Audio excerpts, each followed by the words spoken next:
Hey everybody, welcome to the Song Revolution podcast, brought to you by Nashville Christian Songwriters. Nashville Christian Songwriters exists to empower Christian songwriters worldwide. I'm John Chisum, and this podcast exists to bring you valuable songwriting insights, inspiration, interviews, and just all around good fun with some of the greatest songwriters, producers, arrangers, artists, and creatives, and beyond.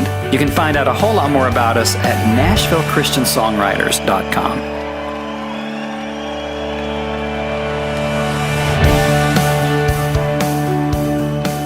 Well, all right, everybody, welcome to the show again, the Song Revolution, where you can revolutionize your songwriting and get some great information, inspiration, and I think the cultivation of your heart and your soul and your walk with the Lord. So thank you for being here this week. We are sponsored by Word Worship. So if you've not taken a moment to jump over to wordworship.com and check out the fine roster of writers and worship leaders and artists they have, wonderful people like Big Daddy Weave and Francesca Battistelli and so many more. Do that today. Check out wordworship.com and let them know that we sent you over there to check them out. All right. Today on the show, we have my dear friend Shalom Mukamuri. Shalom is from Zimbabwe. He's an aspiring artist and songwriter and an NCS boot camper, and this guy's a deep well, and I think you're going to really enjoy our conversation about what it means to be an aspiring songwriter here in Nashville, and just to catch a little glimpse of his journey. I think you're going to really enjoy our dear friend Shalom Mukamuri.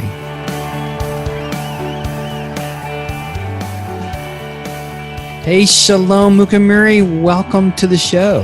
Hey, John. Thank you so much for having me. I'm so excited. I know, right? It's such a pleasure. You're such a great friend.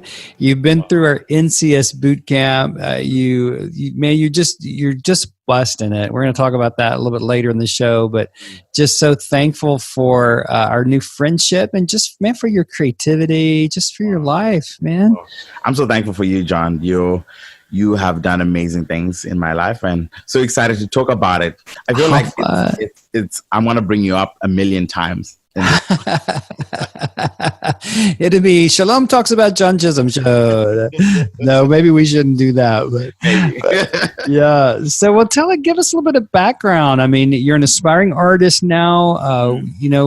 You're getting some publishing interest and some artist interest here in Nashville. But give us some of the background, on what's going on. Where did you come from, dude? So I'm from Zimbabwe, born and raised. I grew up in the capital where my mom and my dad, they're pastors there. So grew up in the church.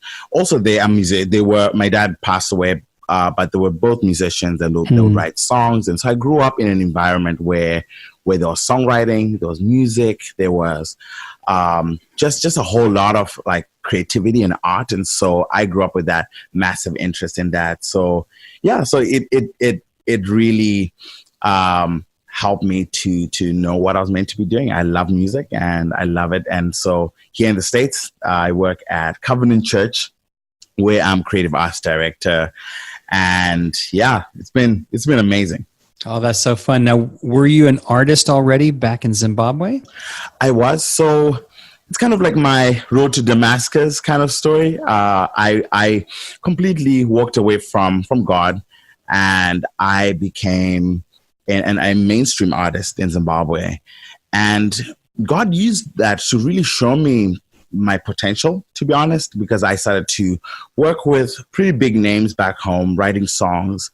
But on that journey, I met Jesus and was completely transformed. And then I walked away from being an artist mainly because God really wanted my heart. I was all about the music. I was all about the art.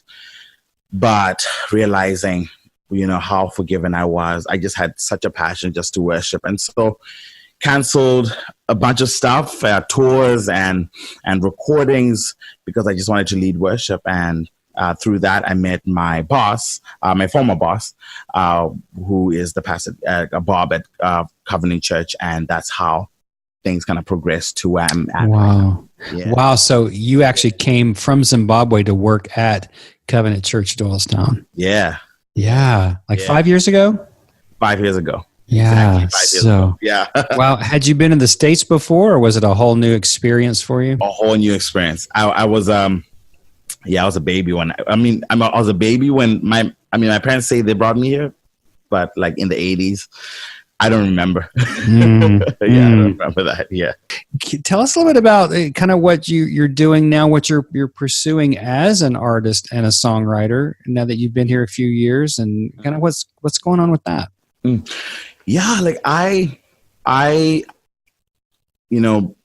with my love for music and my love for songwriting, I've always been the kind of person, who I receive songs, like I'll be in worship and I would have ideas of songs I could write, or I could be in a conversation. But I never had that outlet, like where I was like able to be like, wow, I can actually write, take a theme and have a big idea that I'm working with, and then write around that and have something that people can engage with and be encouraged by. I just never thought it could be possible for me to really do that. And so I settled for being just the worship pastor, creative director. But, over the last 2 years, God just started like giving me songs. But not only that, but I met you, and you just pushed me and helped me realize that I could be an artist. I could write songs that people can engage with. And I have for our church, and seeing God move through that in amazing ways as I use the tools that you gave me to take that passion and that excitement for Jesus and what he's doing, and just putting that and using the tools to write songs that the church could listen to and sing to and be encouraged by.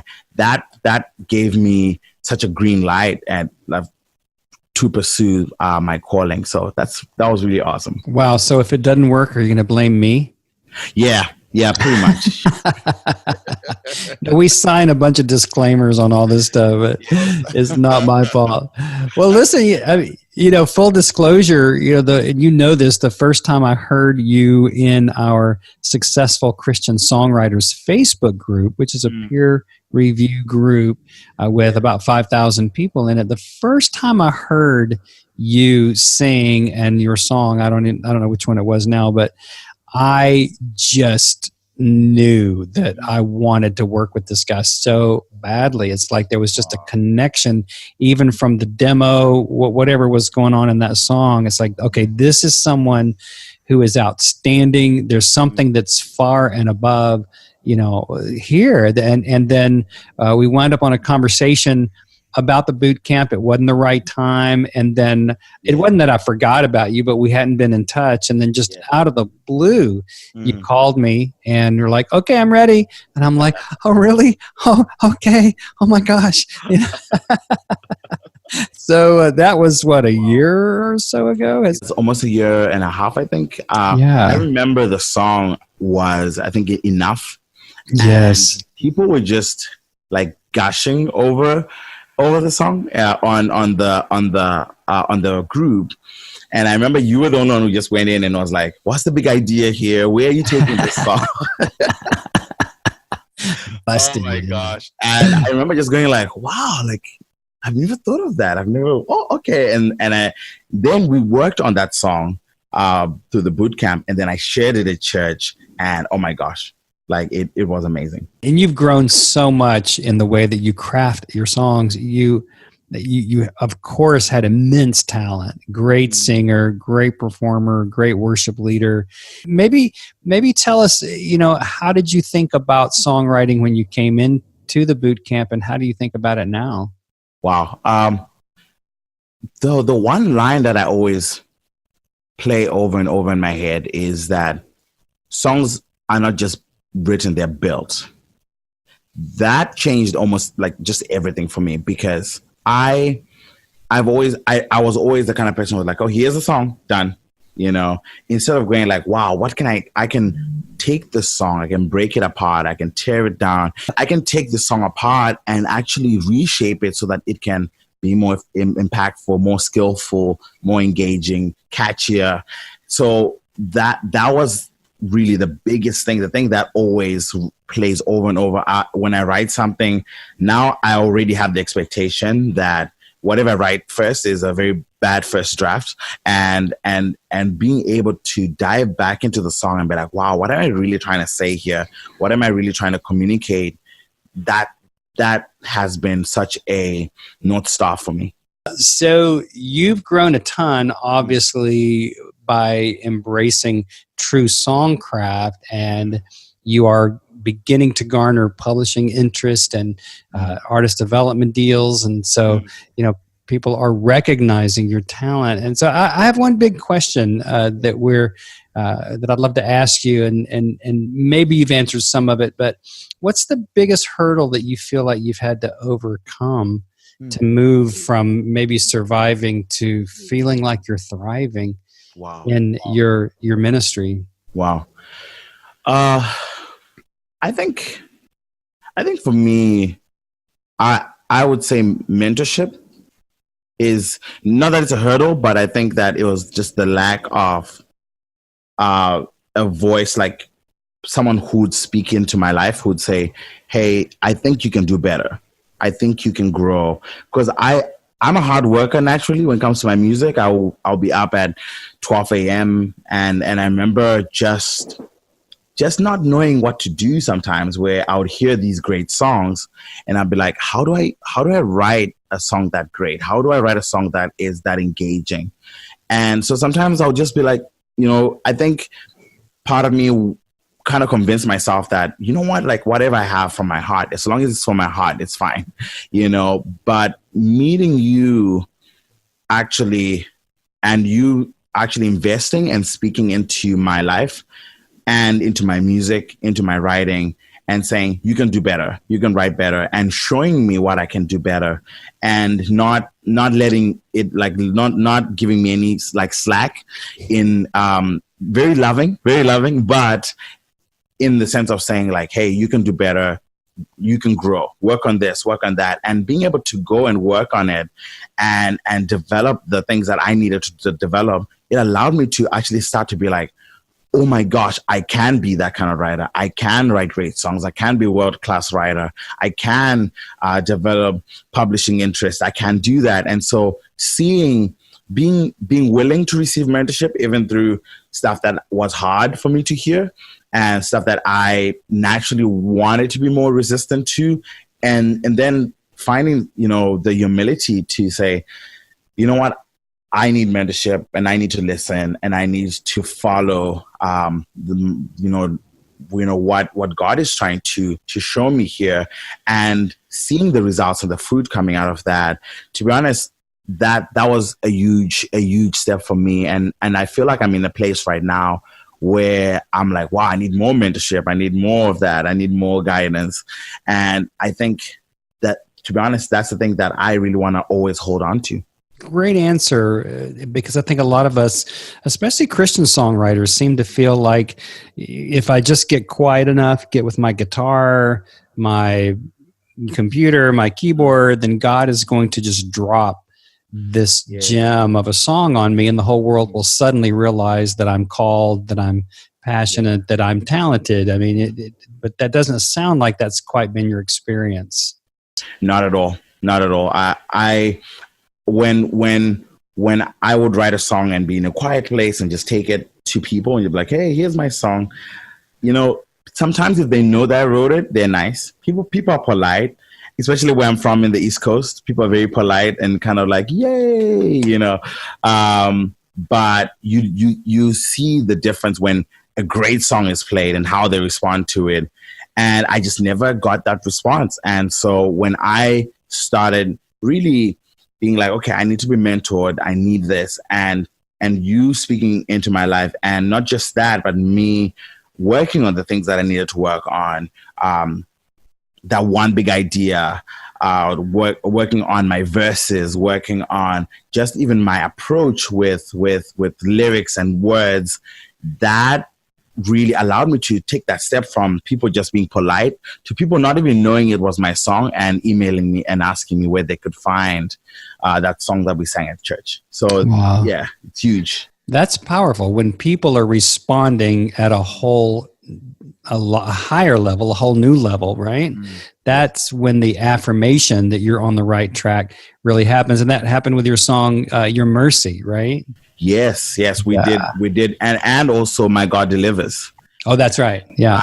I both songs got Your Mercy. I remember it was our baptism weekend, and I played the song for our church, and I didn't tell them it was my song because that same weekend we also played Reckless Love, and Reckless Love is a great song, and we, after the service, people would come up to me and say, that was such a great song that you introduced today.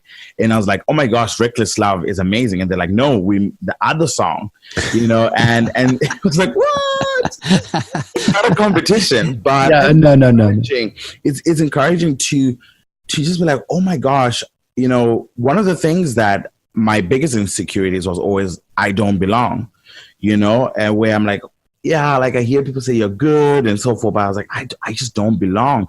But being able to receive guidance that says, okay, here's how you can belong. This is how you can step up to your gifting and your talent, and applying those things and seeing the fruit of that allowed me to be like, oh my gosh, yes, I do belong. And yes, I can work hard and actually see the fruit from that hard work. So it's amazing.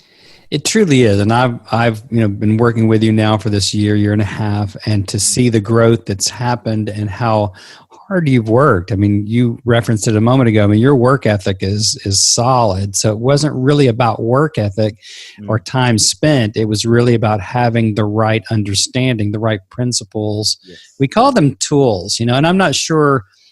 It gets very confusing for people because they think a tool is maybe a rhyming dictionary or a certain app on their phone, Evernote, or they think it's having the right gear, that they can trick out these demos, but that's not really it at all. I mean, it's really about understanding the power of language, the power of a hook, the power of not just the spiritual. You got to have the spiritual drive and passion and all that, but that's not going to write a great song. But you come out with lyrics like, what's your fascination with a man who's in rebellion?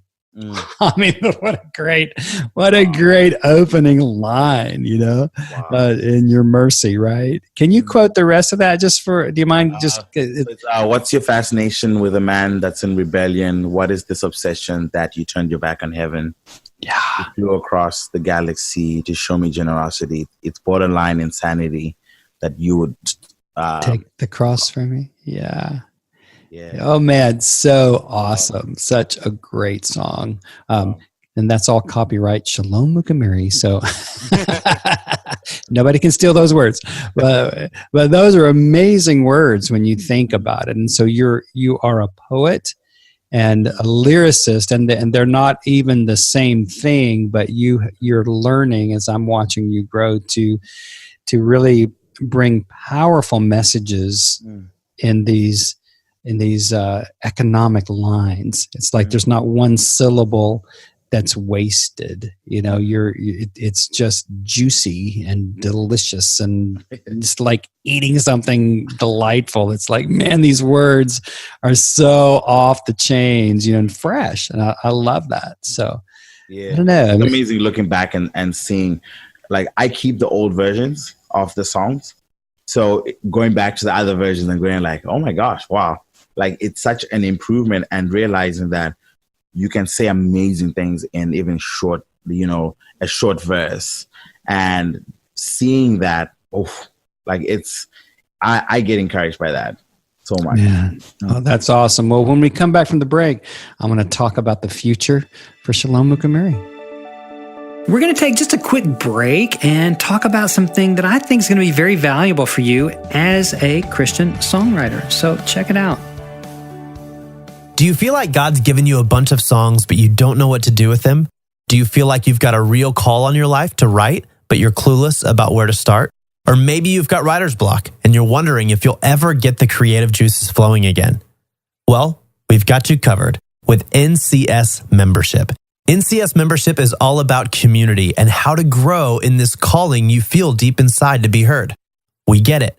We know that you just want to honor God with your talents and be a good steward of what He's given you.